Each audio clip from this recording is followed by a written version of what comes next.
Beli peram. Simpan emas ni mudah saja. Tak payah pening kepala, tak payah nak putar belit.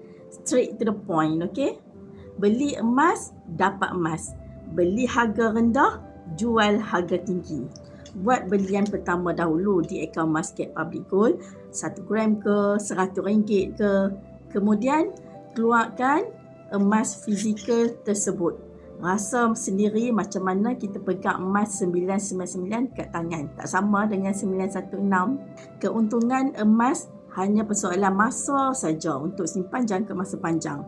Beli peram selama yang boleh. Keuntungannya berdasarkan kenaikan harga. 3 tahun pun dah boleh nampak keuntungan. Lamanya 3 tahun. 3 tahun tu bukan kita kena bagi mandi dia ke, bagi makan dia ke, cuma peram dia, tak payah buat apa-apa pun. Nak bubuh kat mana, bawah bantai ke, bawah tilam ke, terpulang, okey? Nak mula tabungan emas dengan ilmu? Klik sign up ataupun klik link di bio untuk kami bimbing.